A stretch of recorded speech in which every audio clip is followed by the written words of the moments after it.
Estimados amigos, ¿cómo están? Mi nombre es Miguel Carrillo y esta es la función del tributo.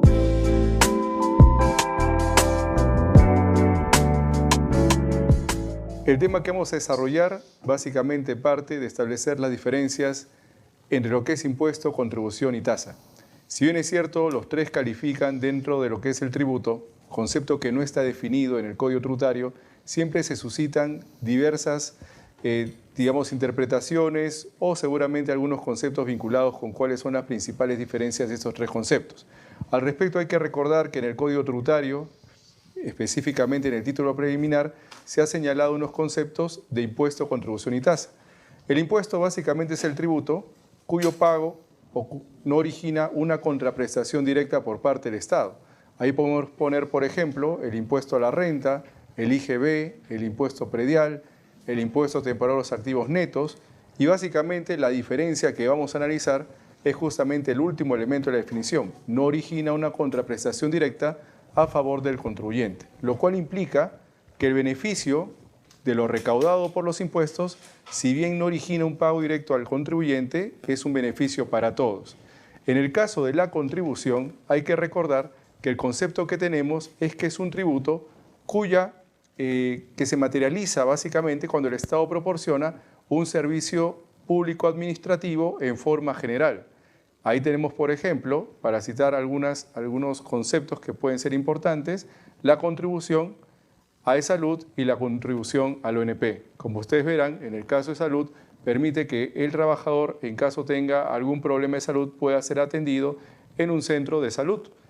Es decir, se obtiene un beneficio.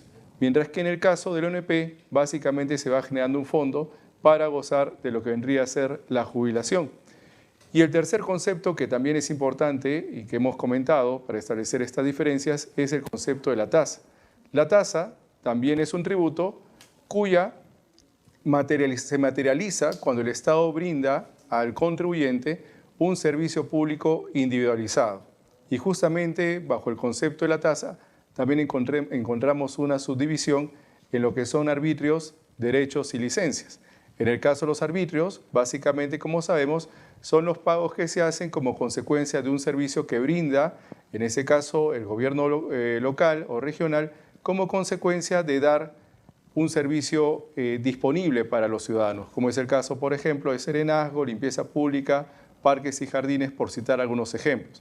También tenemos los derechos dentro de estos subtipos de tasa. En el caso de los derechos, básicamente, por el uso de bienes públicos o un servicio que el Estado brinda, como es el caso, por ejemplo, de la tramitación del DNI o las constancias que expide justamente por citar un ejemplo, ¿no? La constancia de nacimiento, constancia de matrimonio por las cuales se paga un derecho. Y finalmente tenemos las licencias, las cuales básicamente responden también, dentro del concepto de tasa, aquellas autorizaciones que se dan, por ejemplo, para aperturar un negocio o para aperturar algún tipo de actividad que realice, en este caso, el contribuyente. De manera que los tres conceptos, si bien es cierto, se diferenciarían porque en el caso del impuesto no hay una contraprestación directa a favor del contribuyente, mientras que en el caso de la tasa y la contribución sí, también porque en el caso del impuesto se prioriza una manifestación de capacidad contributiva del sujeto pasivo, como puede ser la renta, el patrimonio o el consumo. Mientras que en el caso de la tasa y la contribución, lo que se aplica básicamente es la teoría del beneficio. Por ello, es importante establecer estas diferencias, tener en cuenta que el Estado ejerce el ius imperium para cobrar justamente los tributos correspondientes, pero cada uno depende en su estructura de si efectivamente origina o no una contraprestación directa a favor del contribuyente. De esta manera, hemos querido compartir con ustedes estos conceptos para que quede clara básicamente cuál es la diferencia entre impuesto, contribución y tasa. Por mi parte será hasta una nueva oportunidad en la función del tributo. Muchas gracias.